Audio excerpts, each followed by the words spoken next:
Found an irrigation company in Los Angeles. You can buy with as little as $90,000 down and net $276,000 after making your loan payment. Now they're asking $3.5 million for this business that advertises $862,000 per year in annual cash flow. They have 7 employees. The owner does sales and bids on new jobs. They have an office manager that owns 5% of the company. They handle things like inventory, accounts receivable, accounts payable, payroll, those types of things. Now this deal doesn't include a lot of assets, which is surprising. There's no vehicles. They only have an aerator and some small tools. So obviously the techs must be using their own personal vehicles, probably shows in the high employee expenses, but that is an interesting model. Typically most irrigation companies own the vehicles. We have a little more info on this one than we usually do.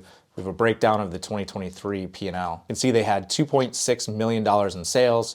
The largest expense at 36% of revenue was the labor at around $1 million. Materials around 16%, and really everything else was pretty low. My guess is the admin expense is a little understated because the admin owns part of the company, so they're receiving cash flow that way. The new buyer will probably have to pay more in administrative expenses than the seller did. We like the irrigation business, but there's one thing to keep in mind. It's highly seasonal.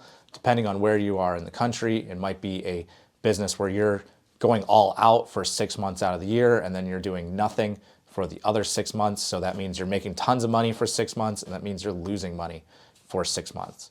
Another thing to keep in mind with this business is because it is in Los Angeles, is that area is prone to droughts and water restrictions and lots of things that are probably not great for the irrigation industry. Now running this one through our DSCR calculator, link in the comments. So assuming $5,000 in CapEx, a $60,000 required salary, the debt service coverage ratio is only about 1.31 times, and that's just not good enough. Now, it's enough to qualify for the loan. Most loans require 1.25, but still, I wouldn't buy something that's that close. I really want to see something closer to 1.5, 1.7 times for a business like this, maybe even higher. So I would say for me, this deal just doesn't work at this price.